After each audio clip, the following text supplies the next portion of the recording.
Eh, este tipo de palabra son de las palabras que me ponen nervioso acerca de compartirlas, porque creo que es un tipo de palabra compleja, pero que puede llevarnos a un nuevo nivel de entendimiento. Por eso es que yo le pido, de repente le pido a Dios: ay Señor, ahora sí, como dijo Jesús, si es posible pasar de mí esta copa, ¿verdad?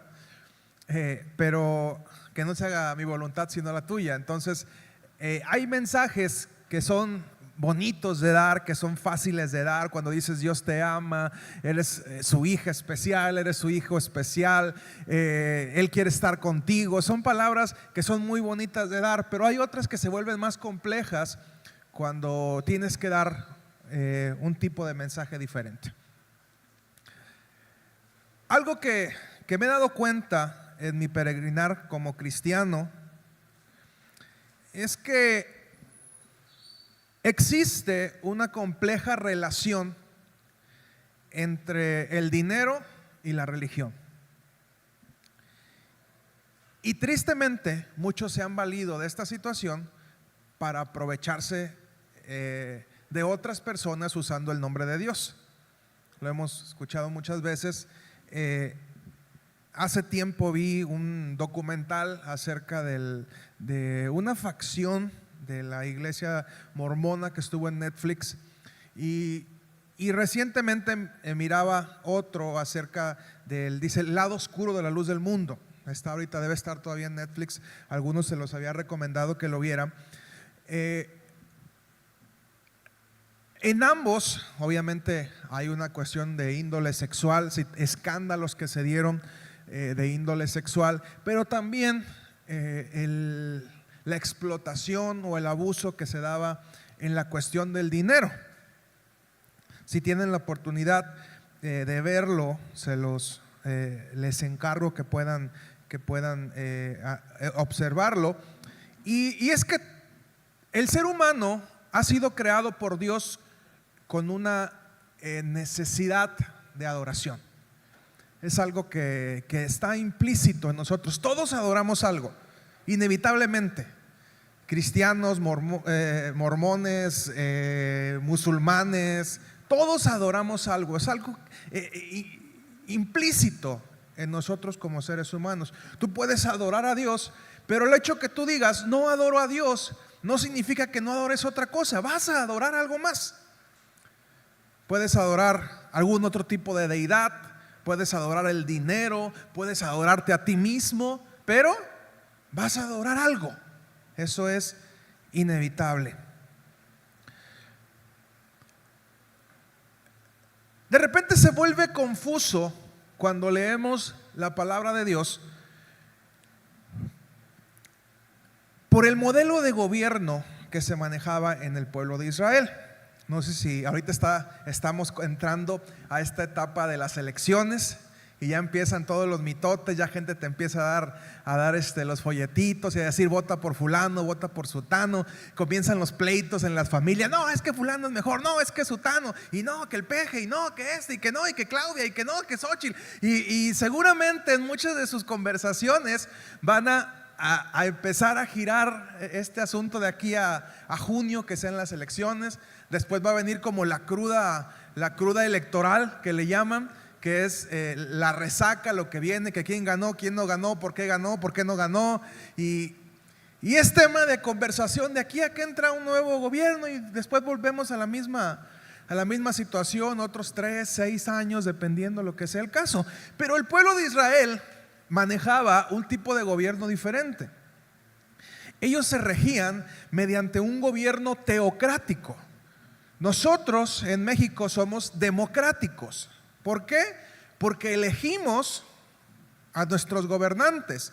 El modelo de Dios era un modelo, el pueblo de Israel, el modelo de Dios era un modelo teocrático, donde Dios era la cabeza principal del gobierno, y se nombraban jueces que eran los que gobernaban al pueblo de Israel.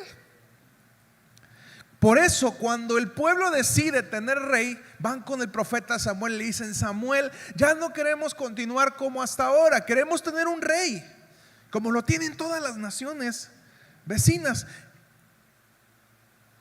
Y Dios le dice a Samuel: haz lo que te digan, porque no te están rechazando a ti. A quien me están rechazando es a mí. Actualmente, como les decía, tenemos un tipo de gobierno democrático donde se elige cada 6 años al presidente de nuestro país, cada 3 años al presidente municipal, y se supone que tenemos una Cámara de Diputados y una Cámara de Senadores que defiende nuestros intereses como pueblo. Esa Cámara de Senadores y esa Cámara de Diputados son los que le ponen una traba al presidente para que no se convierta en un emperador, que no diga: se va a hacer mi voluntad. Y esa Cámara de Senadores y Diputados, cada iniciativa la aprueban o la desaprueban. Por eso es que es tan importante que para el presidente en turno tener la mayoría en los congresos, porque de esa manera sabe que sus iniciativas van a ser aprobadas. Cuando hay un gobernante que no tiene la mayoría en el Congreso, podemos augurar tiempos difíciles, porque va a haber un choque constante entre las personas que están en el poder. Como iglesia, somos una nación en medio de otra nación. En el campamento, en la última enseñanza, hablábamos de cómo adquirimos la nacionalidad del cielo. Una vez que somos adoptados, hay en nuestro país, y les mostraba el contexto legal, ahí en el campamento, los que no fueron se la perdieron, lo siento. Les mostraba el contexto legal de cómo cuando alguien es adoptado, adquiere la nacionalidad de quien lo adoptó.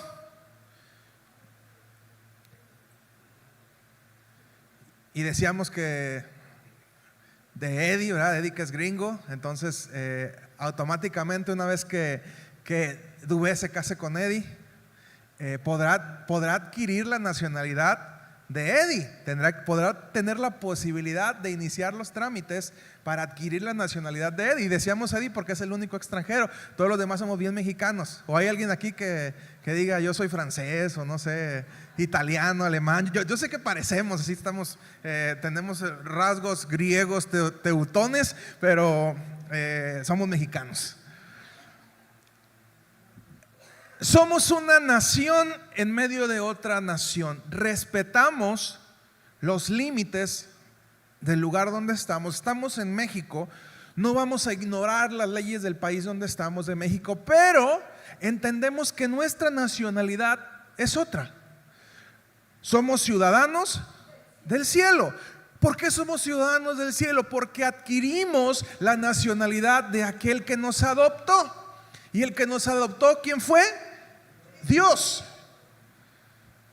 Nos hizo sus hijos, y la palabra está llena de versículos donde dice que hemos sido adoptados como sus hijos, que podemos alcanzar las bendiciones que tenemos como sus hijos. Tenemos los derechos y tenemos las obligaciones de ser ciudadanos en el cielo.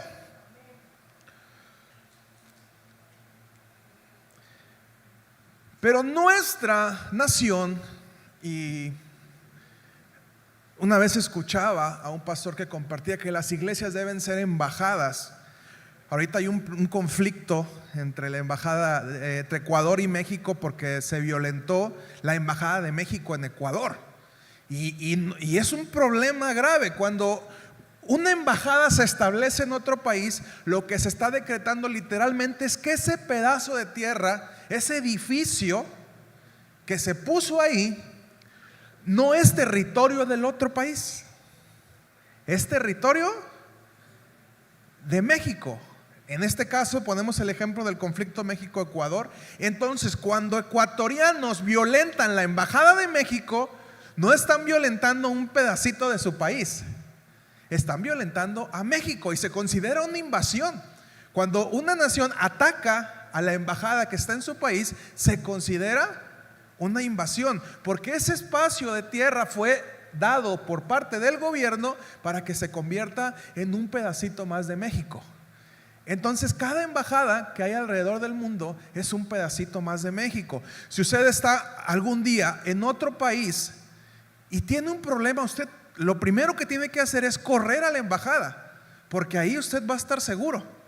Una vez adentro de la embajada, usted está en México. Aunque esté en medio de otro país, en otro continente, en otro espacio, usted va a estar en México, porque ese espacio se convierte en México, en otro lugar. De esa misma manera, Dios no ha cambiado su forma de percibir el gobierno de su iglesia.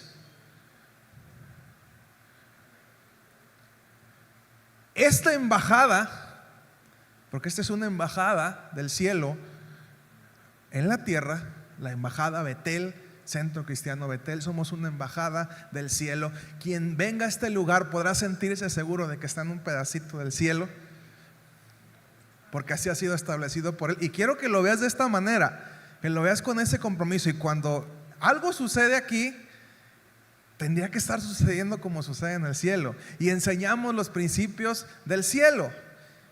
Esos son las iglesias. Él sigue levantando a pastores que guíen a su pueblo. Todos los ministerios se necesitan unos a otros, pero si no hay un pastor, la iglesia local no puede subsistir. Somos necesarios los pastores, dijeran por ahí, somos un mal necesario de parte de Dios. Y hay de todos tipos de pastores. Por eso yo siempre le insisto a la gente, si el pastor en el que usted se está congregando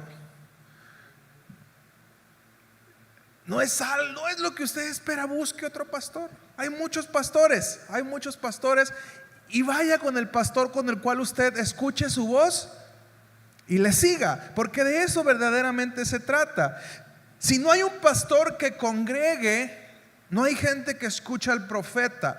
Si no hay un pastor que mantenga las ovejas, no hay un espacio para la enseñanza.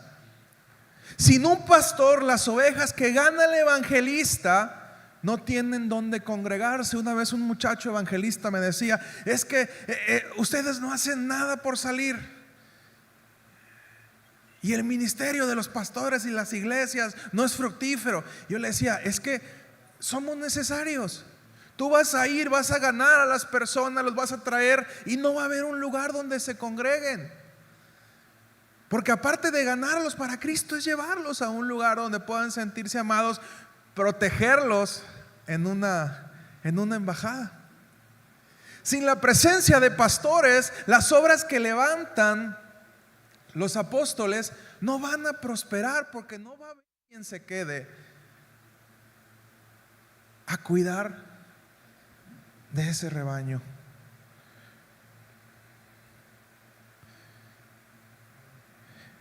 Si revisamos la escritura, en ningún momento Jesús nos dijo que nos organizáramos y fundáramos grandes denominaciones o grandes grupos.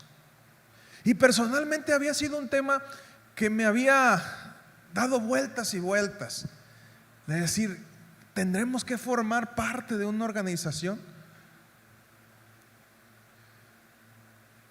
Y con el paso del tiempo, lo que Dios me ha ido mostrando es que es necesario que fructifiquemos como iglesias locales. Porque hay un problema cuando empezamos a formar grupos.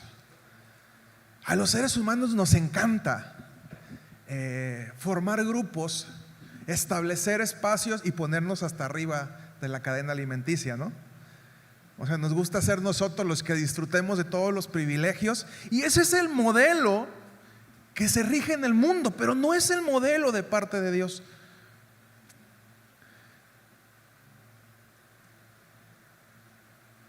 La forma sana por la cual se desenvuelve la iglesia es por medio de iglesias locales guiadas por un pastor. ¿Y quién es el pastor? El que más sirve.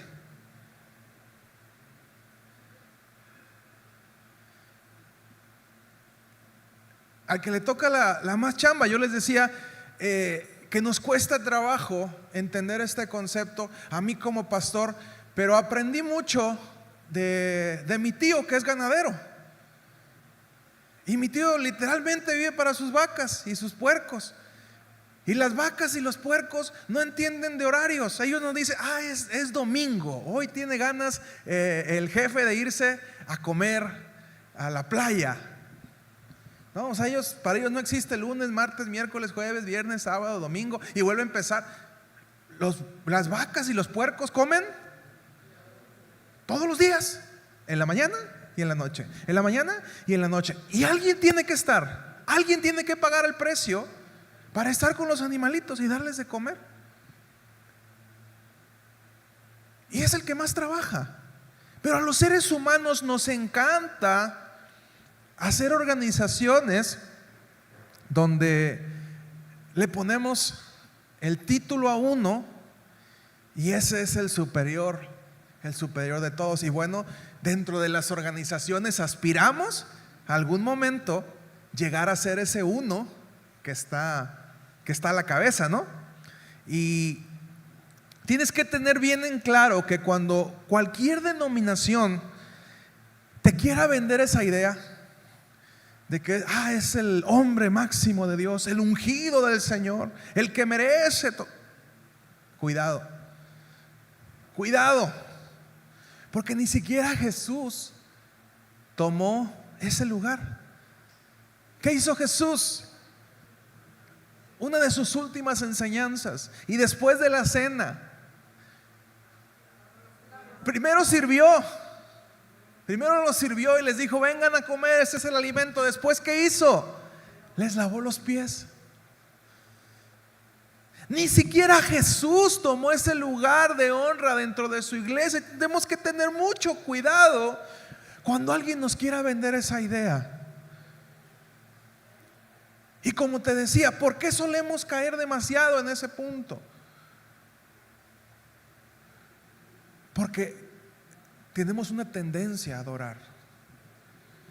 Y es mucho más sencillo cuando nos venden la idea de adorar a un Dios que vemos.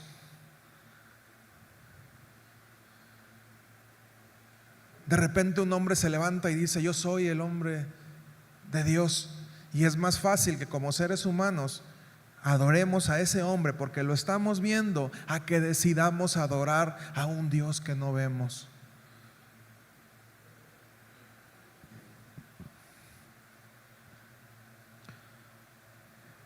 Volviendo al tema del dinero, es muy complejo poder manejarlo. Las grandes organizaciones se vuelven poderosas a medida que manejan más finanzas.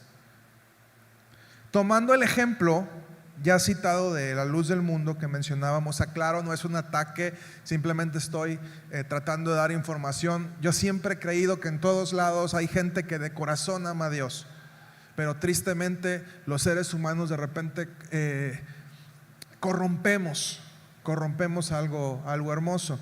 Y ellos mencionaban que se exigía los diezmos, y cada vez que ibas a la iglesia tenías que llevar una ofrenda. Y todo esto se concentraba en un solo lugar, que era el mismo caso de lo que sucedía con los mormones, comúnmente conocidos, Iglesia de Jesucristo de los Santos de los Últimos Días, que todo este dinero se concentra y se lleva a un lugar donde hay mucho dinero, donde son inmensamente ricos. Entonces quien controla ese dinero pues es quien tiene el poder. Lo mismo sucede en modelos como la Iglesia Católica, y vuelvo a lo mismo, no estoy criticando, es simplemente el modelo de organización. Todo el recurso que se junta en todo el mundo, ¿a dónde va? Al Vaticano. Y está de más mencionar que la Iglesia Católica, debido al poder que tuvo, es dueña de muchísimas propiedades. Incluso es la única religión que tiene su ciudad-estado. Dentro de Italia hay una ciudad, Vaticano, que es un país literalmente, y ellos se gobiernan. El Papa, además de ser la autoridad máxima de la Iglesia Católica es el primer ministro de Ciudad del Vaticano. ¿Sí?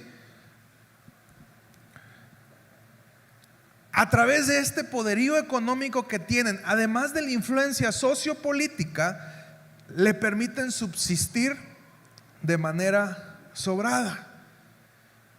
Pero cuando existe este tipo de intereses, se vuelve súper complicado manejar la cuestión del poder. Si hay algo que nos corrompe a los seres humanos, es el dinero y es el poder. Hay gente que cuando tiene demasiado dinero, una vez que logró tener demasiado dinero, ahora lo que le llama la atención es el poder, el sentirse poderoso. Y es algo que motiva a gente y que puede pervertir a gente de religión como a gente de delincuencia. El dinero y el poder, y la Biblia lo dice, que el principio de todos los males es el amor al dinero. ¿Me explico?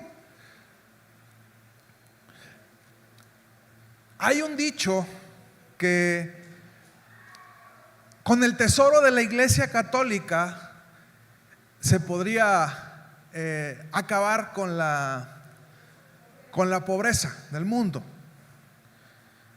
Pero obviamente no van a permitir que esa riqueza se vaya, porque perderían el poder, perderían la influencia que tienen. Y en países como nosotros, como México, existe una gran diferencia entre la autoridad que tienen otro tipo de religiones a la autoridad que tiene la Iglesia Católica.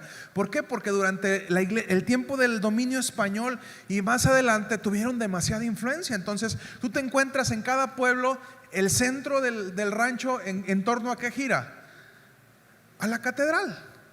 Y alrededor de la catedral hay una serie de edificios que forman parte de la Iglesia Católica, que fueron donados por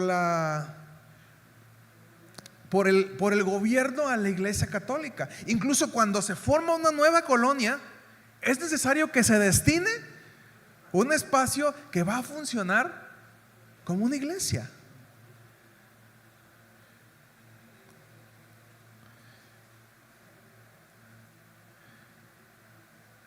Y vuelvo a aclarar, no es una crítica contra la Iglesia Católica. Yo conozco gente, católicos, que de corazón buscan a Dios, de corazón aman a Dios. Entonces no es una crítica hacia eso, sino más bien cómo a los seres humanos nos mueve el deseo de poder y el deseo del dinero. Y que en todo esto Jesús nunca estuvo involucrado.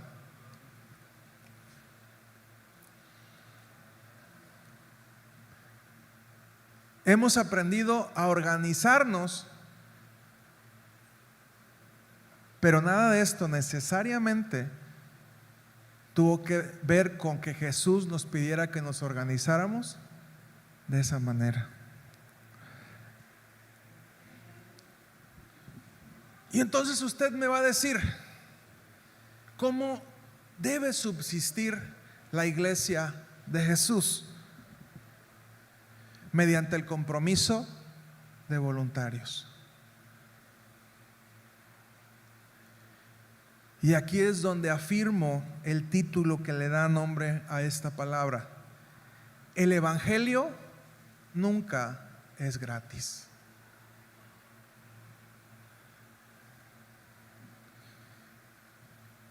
Aun cuando Jesús estuvo en la tierra, hubo personas que invertían en su ministerio. Vamos a leer el libro de Lucas, capítulo 8, versículo 1 al 3. Dice: después de esto, Jesús estuvo recorriendo los pueblos y las aldeas, proclamando las buenas nuevas del reino de Dios.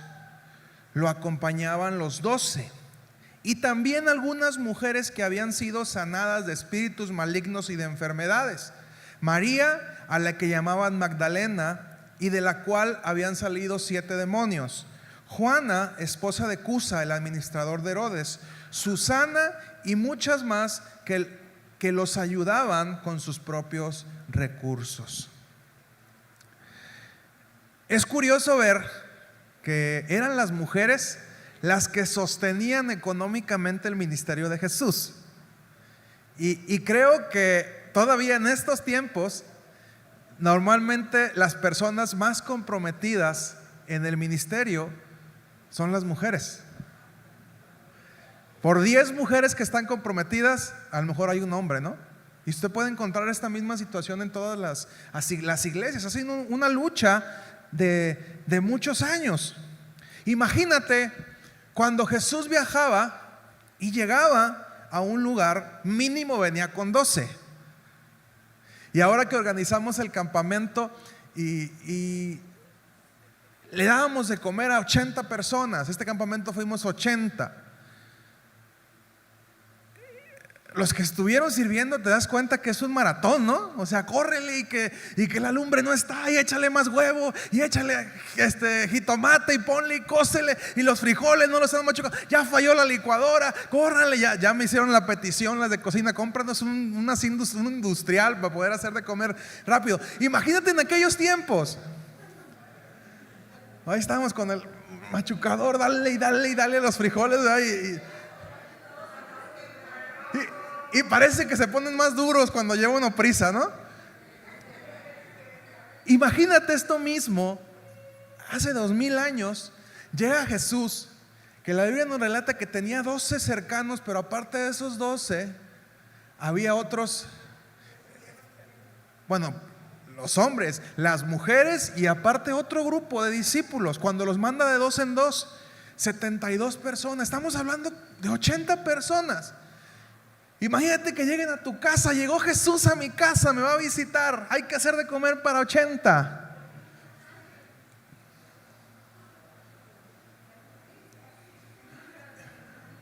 Y quieren pizzas. Échenle agua a los frijoles. Imagínate lo difícil que era la logística para alguien de poder recibir a Jesús en su casa.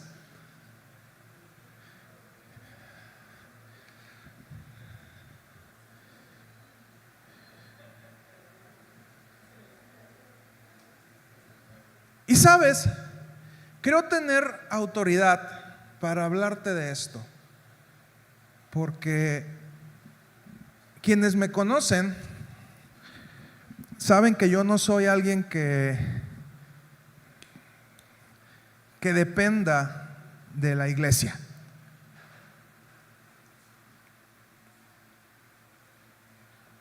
Aún si lo hiciera no estaría mal, pero no lo hago.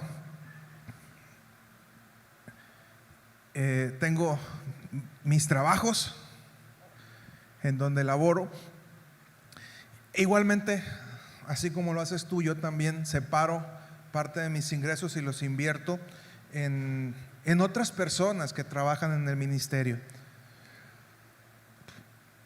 Durante estos años para mí ha sido muy duro y muy difícil ver cómo hay iglesias que cierran por falta de recursos.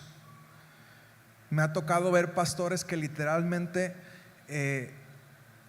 cierran porque no tienen para comer, que pasan hambre ellos, que pasan hambre su familia. Y sé también que esta congregación es una congregación con autoridad. Sé que hay mucha gente aquí que de corazón siembra y lo que hemos logrado como congregación no es solamente algo que el pastor y la pastora hayan hecho, sino que es el fruto del esfuerzo de cada uno de ustedes. Porque seamos sinceros, la iglesia no subsiste si no hay alguien que aporte. Y si el evangelio no te está costando a ti, pues a mí no me cuesta, pastor. Si el evangelio no te está costando a ti, le está costando a alguien más. Alguien más está pagando. Ay, la salvación es gratis, pastor. No fue gratis. El hecho que tú no lo pagues no significa que no haya sido gratis. Alguien pagó ese precio. Jesús entregó hasta la última gota de su sangre para que tú pudieras ser salvo. Pero no puedes menospreciar algo porque no te costó. Y tristemente eso pasa. Aquello que no nos cuesta, solemos menospreciarlo. Y el hecho que la salvación no nos cueste no significa que sea gratis. Nunca fue gratis. Puede ser gratis para ti, pero porque alguien más pagó el precio.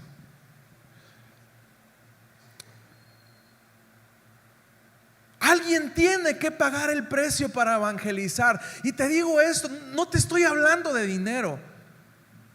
Quiero que entiendas, no te estoy hablando de dinero. Gracias a Dios a mí me va bien. No te estoy hablando de dinero. El dinero es lo menos importante de lo que te estoy hablando el día de hoy.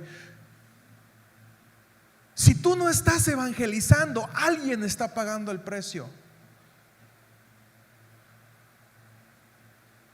Si tú no estás visitando a los enfermos, alguien está pagando el precio. Si tú no estás yendo a compartir a las cárceles, a los centros de rehabilitación, alguien está pagando el precio. Si tú no estás levantando en tu casa un lugar donde se hable la palabra, probablemente alguien más lo esté haciendo.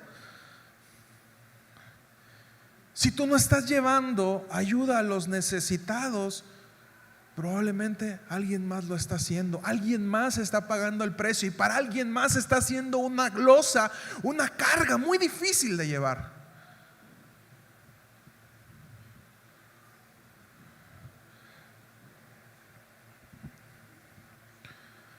El evangelio nunca fue gratis, nunca va a ser gratis. Alguien tiene que pagar ese precio.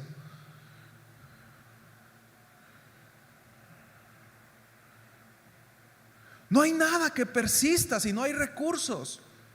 ¿Por qué se mueren muchas iglesias? Porque no hay recursos. Y no estoy hablando solamente de dinero, porque reitero, es lo menos importante. Muchas iglesias se mueren porque no hay recursos. Gente que diga, yo voy a ir y voy a pagar ese precio y voy a hablarle a la gente necesitada y voy a ver si alguien no tiene alimento, yo le voy a llevar esa despensa que necesita.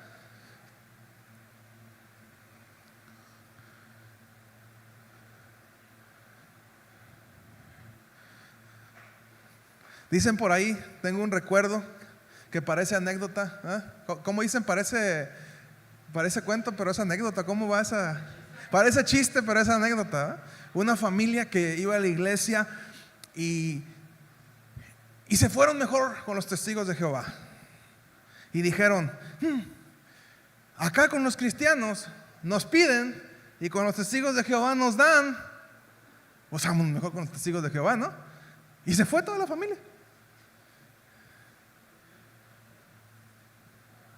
Y parece chiste, pero es anécdota, ¿verdad? Me tocó vivirlo de primera mano, escucharlo de primera mano. Ninguna obra persiste sin recursos. El recurso humano, el recurso financiero, el recurso material. Por eso es que como cristianos debemos de aprender a invertir en ministerios que están dando fruto.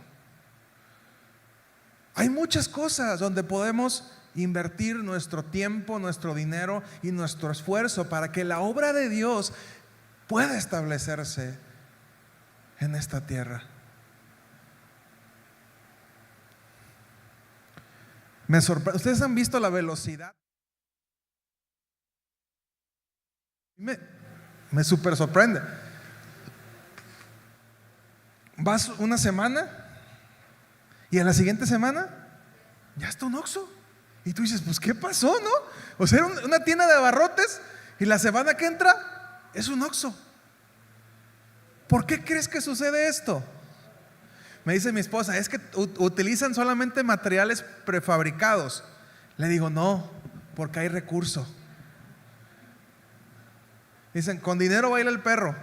Y cuando hay billete, levantas todo rapidísimo. contratas a Alberto, échame un firme de volada. ¿Cuándo lo ocupas? Para hoy, en la madrugada trabájame. Y ahí están todos los trabajadores de Alberto echándole el cemento, ¿eh? ¿Y quién sigue? Y las columnas, piano, vente. Cipriano, échale, tráete unos albañiles. Y a doble turno, triple turno. Acaban de abrir la carretera. Se dieron cuenta seguramente la autopista de Compostela a Las Varas, el tramo ese. Y ustedes saben, León, esposo de Cata, trabaja ahí. Y la obra estaba prevista para terminarla en agosto. Entonces dijo el señor presidente: a mí me interesa que se abra en marzo. No sé cómo le van a hacer, pero en marzo ocupo la carretera. ¿Y qué creen que pasó? Se abrió y le metieron triple turno y trabajando. Y dice, me platicaba León, dice, los trabajadores literalmente terminaban de comer y caían como fichas de dominó, todos dormidos, cansados, agotadísimos, porque tenían que terminar la carretera. No sabían cómo lo iban a hacer, pero tenían que terminar la carretera. Y el día miércoles 27 la inauguraron. Cuando hay recurso, la obra permanece, se logra. Pero sabes, tristemente, esa parte. Para este campamento, nuestros pastores nos decían: debes de darte cuenta de una cosa. Cada vez va a ser más difícil que cuando quieras organizar algo para Dios, esa actividad se logre. Cada vez va a ser más duro, cada vez va a ser más difícil, cada vez va a haber más lucha. Y yo le decía: no te imaginas la lucha que hubo en muchos para este campamento. Gente que nos estaba cancelando el jueves a las 12 de la noche. Todavía llegando allá, que se nos caen los tambores, dos tambores de la batería. Uno se murió. Bueno, está en terapia intensiva. Ahorita lo tenemos ahí en terapia intensiva todavía, a ver si lo pueden rescatar. Pero tuvimos que comprar la tarola porque se cayó. Llegando allá se nos rompió el pedal del bombo. Y tú dices que ya son demasiadas coincidencias, ¿no? O sea, cosas que no tendrían que pasar. Y una lucha tremenda.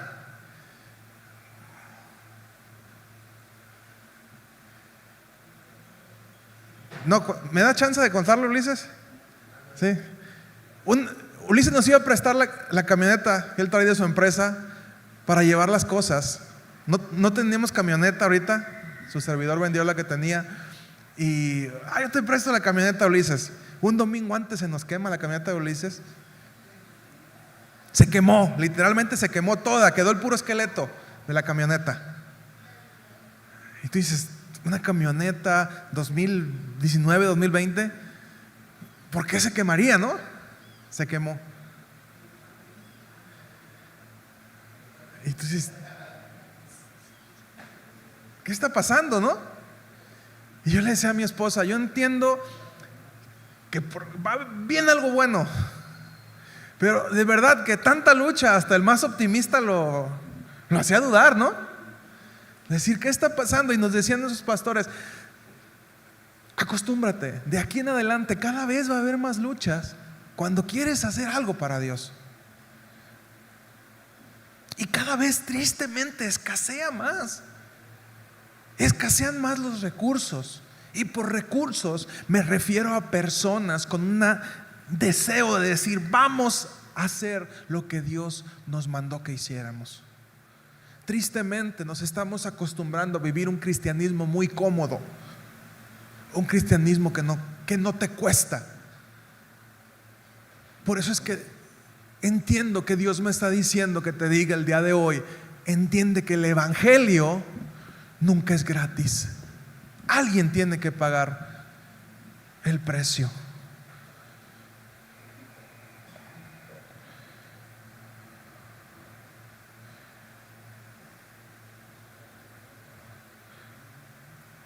Primera de Timoteo, capítulo 3, versículo 1 al 13.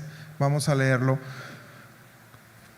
Dice: se dice y es verdad que si alguno desea ser obispo, a noble función aspira. Así que el obispo debe ser intachable, esposo de una sola mujer, moderado, sensato, respetable, hospitalario, capaz de enseñar. No debe ser borracho ni pendenciero, ni amigo del dinero, sino amable y apacible. Debe gobernar bien su casa y hacer que sus hijos le obedezcan con el debido respeto, porque el que no sabe gobernar su propia familia, ¿cómo podrá cuidar de la iglesia de Dios? No debe ser un recién convertido, no sea que se vuelva presuntuoso y caiga en la misma condenación en que cayó el diablo. ¿Cuál es la condenación en que cayó el diablo? El querer la honra de Dios para él.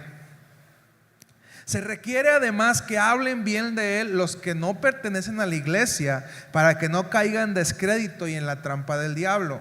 Los diáconos igualmente deben ser honorables, sinceros, no amigos del mucho vino ni codiciosos de ganancias malavidas.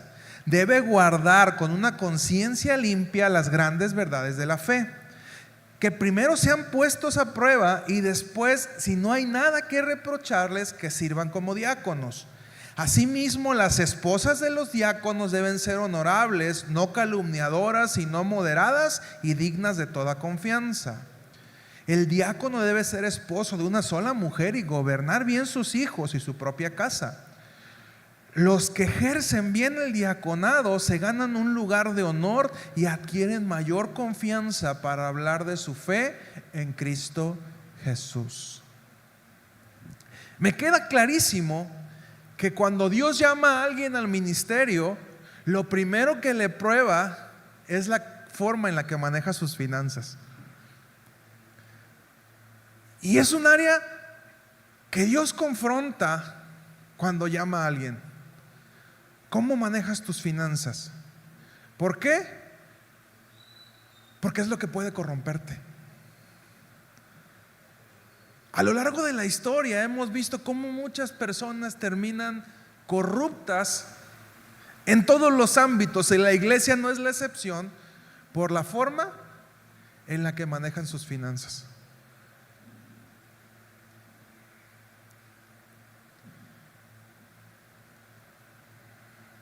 Y cuando te pesa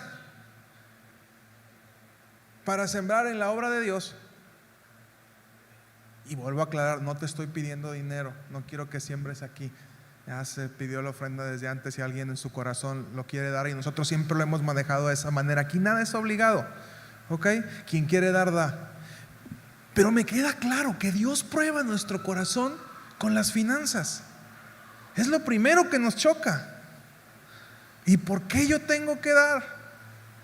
Pero el evangelio nunca es gratis. Alguien tiene que pagar ese precio de decir, la torta que le voy a llevar al que está en el hospital, alguien tiene que costearla. Y si no la costeaste tú y tú la llevaste, alguien más pagó ese precio.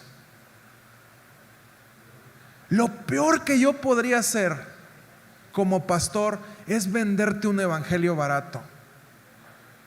Ese evangelio de hermano, siembra y Dios te va a bendecir, al 30, al 70, da un peso y Dios te va a dar 100. Jamás vas a ver de mi boca hacer eso, porque no podemos ver a Dios como una maquinita de hacer dinero, ¿no? Sabes que muchas veces vas a dar y no vas a ver recompensa. Muchas veces vas a darle y la gente ni siquiera te va a agradecer. Pero el gozo no lo vas a encontrar en quién te agradece y quién no, sino lo vas a encontrar en hacer la voluntad de Dios. Porque di conmigo, el evangelio nunca es gratis.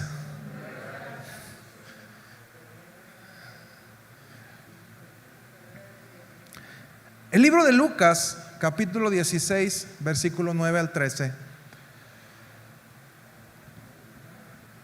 dice: por eso les digo que se valgan de las riquezas mundanas, son palabras de Jesús, para ganar amigos. a fin de que cuando éstas se acaben, haya quien los reciban a ustedes en las viviendas eternas. El que es honrado en lo poco, también lo será en lo mucho. Y el que no es íntegro en lo poco, tampoco lo será en lo mucho. Por eso, si ustedes han sido honrados en el uso de las riquezas mundanas, ¿quién les confiará las verdaderas? Si con lo ajeno no han sido honrados, ¿quién les dará a ustedes lo que les pertenece? Ningún sirviente puede servir a dos patrones. Menospreciará a uno y amará al otro, o querrá mucho a uno y despreciará al otro. Ustedes no pueden servir a la vez a Dios y a las riquezas. Dios espera que seamos diligentes con nuestra forma de manejar las finanzas, mayormente quienes formamos parte del liderazgo. Porque curiosamente, ¿sabes quién entregó a Jesús? ¿Y qué era Judas? Su tesorero. Qué fuerte, ¿no?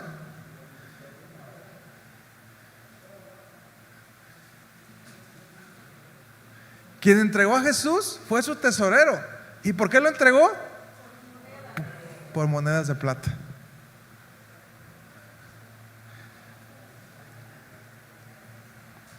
Y tristemente, hasta el día de hoy, muchas personas ladronas y deshonestas siguen entregando a Jesús y su ministerio. Tristemente vemos cada vez más personas que se aprovechan de otros usando el nombre de Dios. Y de verdad, cuando yo estaba viendo este documental, me partí el alma ver tanta gente que con un genuino deseo buscaban a Dios, pero estaban siendo abusadas por alguien que anhelaba riqueza y poder. Y ha sido una constante alrededor de los años. Por eso es que a Dios nunca le interesaron las organizaciones.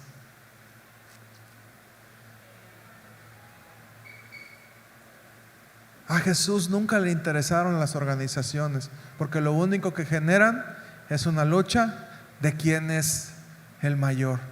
Y Jesús dijo: el que quiera ser el mayor tiene que ser como este niño.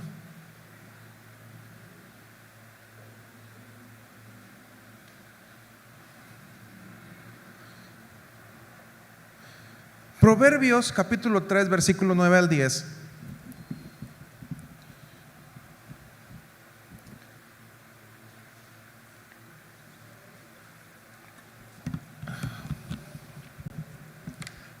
Dice: honra al Señor con tus riquezas y con los primeros frutos de tus cosechas. Así tus graneros se llenarán a reventar y tus bodegas rebosarán de vino nuevo. ¿Cómo vamos a honrar a Dios con nuestros bienes? Lo vamos a hacer como esta persona que decía: Dios, voy a aventar las monedas al cielo, lo que agarres es tuyo y lo que caiga es mío. Y a veces queremos honrar a Dios de esa manera, como este chiste, cuando realmente no es así. ¿Cómo podemos honrar a Dios con nuestras riquezas? Proverbios 19:7 nos responde: servir al pobre es hacerle un préstamo al Señor. Dios pagará esas buenas acciones. Santiago 1:27: la religión pura y sin mácula delante de Dios el Padre es esta: visitar a los huérfanos y a las viudas en sus tribulaciones y guardarse sin mancha del mundo. Filipenses capítulo 4 versículo 10 al 19: me alegro muchísimo en el Señor de que al fin hayan vuelto a interesarse en mí. Claro está que tenían interés, solo que no habían tenido la oportunidad de demostrarlo. No digo esto porque esté necesitado, pues he aprendido a estar satisfecho en cualquier situación en que me encuentre. Es el apóstol Pablo hablando. Sé lo que es vivir en la pobreza y sé lo que es vivir en abundancia. He aprendido a vivir en todas y cada una de las circunstancias, tanto a quedar saciado como a pasar hambre, a tener de sobra como a sufrir escasez. Todo lo puedo en Cristo que me fortalece. Sin embargo, han hecho bien en participar conmigo en mi angustia. Y ustedes mismos, filipenses, saben que en el principio de la obra del Evangelio, cuando salí de Macedonia, ninguna iglesia participó conmigo en mis ingresos y gastos, excepto ustedes. Incluso a Tesalónica me enviaron ayuda una y otra vez para suplir mis necesidades. No digo esto porque esté tratando de conseguir más ofrendas, sino que trato de aumentar el crédito a su cuenta. Ya lo he recibido todo lo que necesito y aún más. Tengo hasta de sobra ahora que he recibido de Epafrodito lo que me enviaron. Es una ofrenda fragante, un sacrificio que Dios acepta con agrado.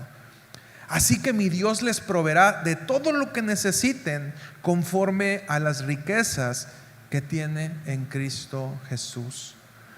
Honramos a Jehová con nuestros bienes cuando ayudamos a los necesitados, cuando apoyamos a las viudas, a los huérfanos. Lo honramos cuando invertimos en su obra, cuando suplimos las necesidades de personas que están trabajando en el Evangelio. Y lo peor que podemos hacer es decir, no lo honro porque tiene mucho, ¿no? No, tiene más que yo. ¿Cómo voy a sembrar? ¿Cómo voy a invertir en eso?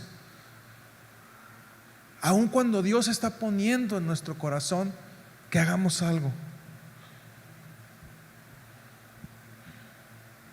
Y repito nuevamente, porque esos temas es necesario hacerlo. No te estoy pidiendo dinero.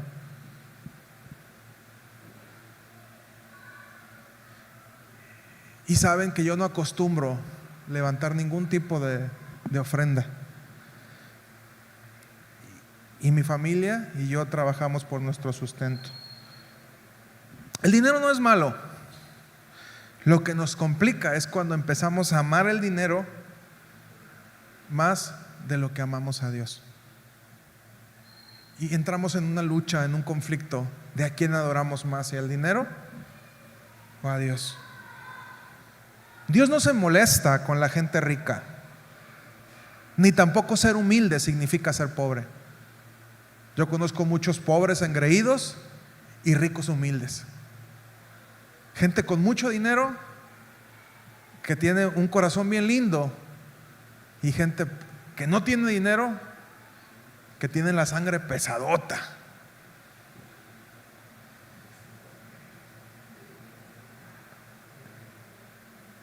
Siempre va a haber gente a la cual Dios va a bendecir a manos llenas y va a tener un corazón para sembrar en su ministerio. Y tú puedes decir, ¿por qué Dios bendice a esa persona? Porque esa persona ha entendido cuál es su propósito, cuál es el propósito de sus negocios. Pero también Dios pone en el corazón de personas que, aunque no tengan tanto, sean fieles con lo poco que tienen para que el reino de Dios permanezca.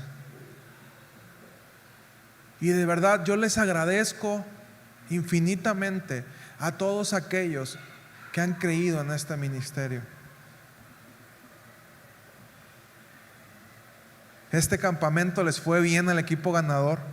Yo no sabía del premio. Normalmente pues les damos que las sabritas, que los refrescos, y este año fue ya el último. ¿Y por qué no le echamos ganas, no? O sea, los equipos, ¿eh? Les tocó ahí la pizza, y aparte de la pizza hubo premio en billete. Los bien motivados, todos los que ganaron. No vino nuestra capitana ganadora el día de hoy, tuvo un compromiso con su papá, pero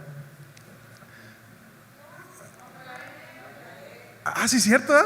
Fuiste tú, Gael, perdón, yo me quedé con la idea que había sido Fer, no sé si es cierto, fue Gael el capitán. Un aplauso para Gael, que fue el capitán ganador.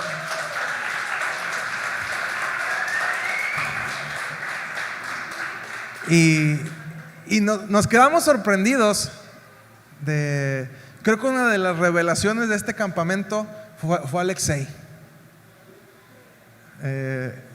Nos quedamos sorprendidos porque estaban sacando cuentas, ¿no? Y que no sé qué, y que ponle, y llévele uno y llévele otro, y que cuánto nos toca, nos dividimos el premio, y era una cantidad.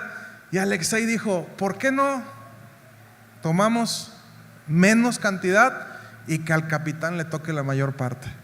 Porque él estuvo al frente. Y todo así como que, Alexei, ¿va? Y bueno, recibió la medalla de su capitán también por el trabajo que estuvo haciendo. Y los campamentos también se prestan normalmente para esto, ¿no? Para conocer el corazón de nuevas personas que están dispuestos a servir a Dios. Joaquín y Betty se la rifaron con los matrimonios. Laura le entró a todo, ahí anduvo también en el relajo, con niños, con jóvenes. Y Laura, te toca acá, te toca allá. Y así muchos de ustedes. Yo sé que me podría pasar aquí todo el rato, Anaí, Mariel, todos los que estuvieron trabajando, Jordi y la jueza de hierro también. Ya se ganó este título de la jueza de hierro, inamovible, Chantal. Los que nos ayudaron, María de Jesús, Brenda. Cuando hicimos este ejercicio éramos a lo mejor 30 personas las que estábamos sirviendo para un campamento de 80, pero realmente es así. Hubo quienes pagaron el precio, hubo quienes se deschongaron con los temas, y por qué no, y ya salíamos mal, y hubo situaciones, pero hubo alguien que se dio cuenta que el evangelio no es gratis. Y cuando llegan las personas al campamento, cuando son tocadas, cuando Dios hace algo en su vida, viene una recompensa a tu corazón y dices: valió la pena el esfuerzo. Y yo quisiera regalarte esa posibilidad de que puedas encontrar el deleite y el gozo que Dios te da. Y créeme, cuando tú decides invertir tu tiempo, tu dinero, tu esfuerzo en el evangelio, Dios te va a recompensar. No te digo que es una maquinita de dinero, no lo veas así. No te vendo ese evangelio barato, pero yo sé que Dios te va a recompensar en esta vida o en la otra. Pero de verdad, atrévete a pagar ese precio. Si usted ve en otro lado un ministerio al cual está usando Dios, no dude en invertir en ello.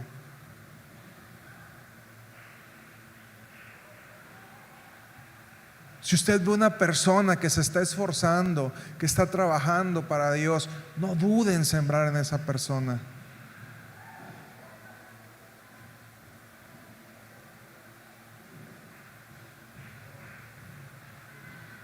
Tú no te imaginas muchas veces el aliento que le puedes dar a alguien con algo que a lo mejor para ti es insignificante, pero cuando llega a las manos de esa persona se convierte en una motivación para avanzar.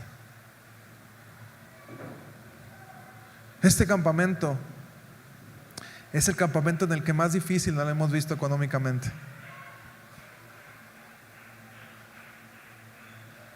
Gracias a Dios salieron todos los gastos.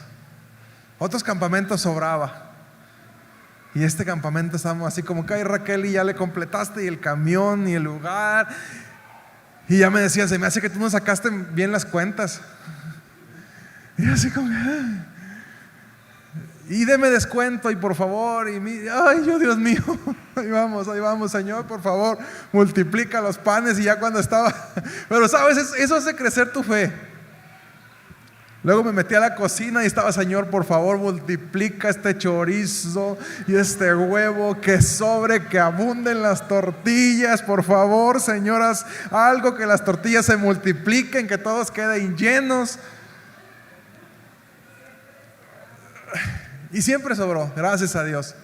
Gracias a Dios siempre sobró, cubrimos todos los gastos, pudimos estar tranquilos y en paz. Pero de verdad, Dios reta tu fe cuando sucede esto. Y quiero animarte y que te des cuenta que la carga se puede volver más liviana cuando tanto tú como yo decidimos pagar el precio por el evangelio.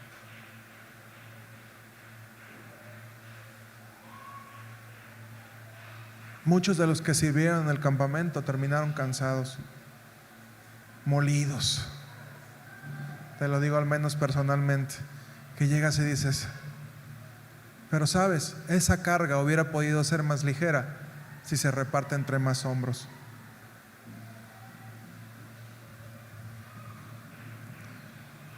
Y aún así, le decía a mi esposa, físicamente y espiritualmente, para mí fue el campamento más descansado.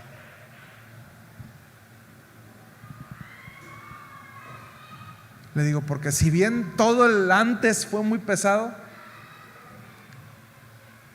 durante el evento, le digo, antes era Paco, esto, Paco, no hay agua, Paco se tapó el baño, Paco el pinol, Paco el trapeador, y yo andaba así todo el campamento, ¿no? Y este campamento hubo personas que tomaron una responsabilidad y se encargaron de ello.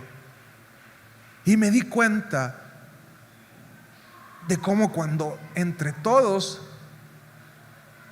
ponemos nuestros hombros, el trabajo es más sencillo.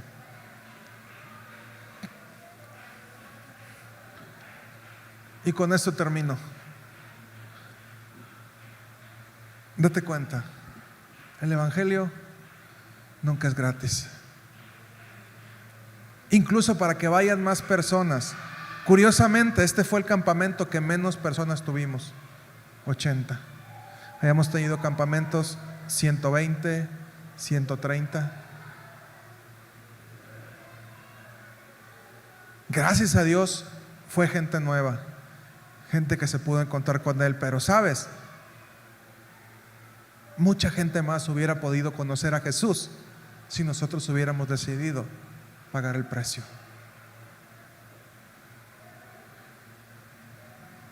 Estando allá, me decía Omar, hermano de Ulises, Paco, el siguiente campamento vamos a invitar a muchas iglesias. Lo que Dios está haciendo con nosotros es a lo que a veces no valoramos. Y vamos a traer a más gente. ¿Es para lograr algún reconocimiento yo o mi esposa? No. Lo que queremos es que la obra de Dios pueda crecer cada vez más. Y eso lo vamos a lograr solamente a medida que entendamos que el evangelio nos va a costar. Si estás viviendo en estos momentos un evangelio cómodo, un evangelio que no te está costando, déjame decirte, no es genuino. Ese tipo de evangelio no es genuino. Si no te está costando, si no te está doliendo, no es genuino. Dios no nos llamó para estar cómodos.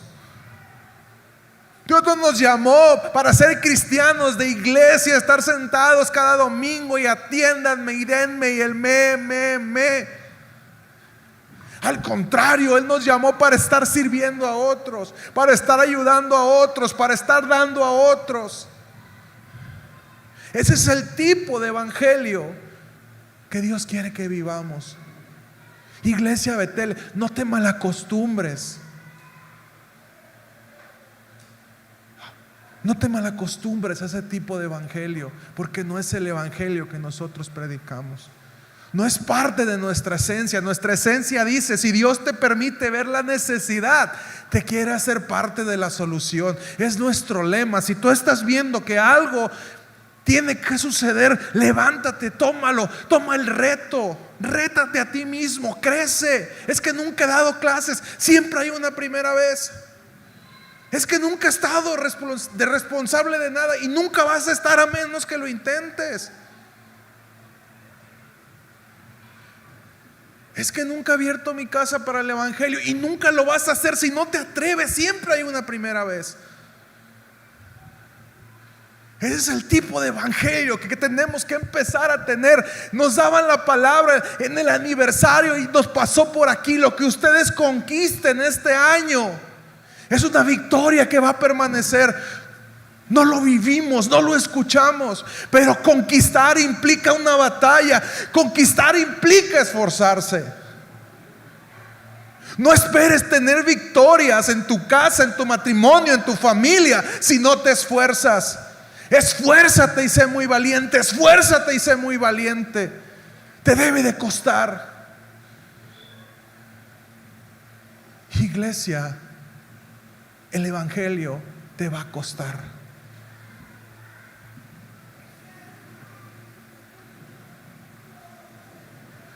Ese fue el evangelio que Jesús nos vino a traer. Cualquier otro tipo de evangelio que te vendan es un evangelio muy barato.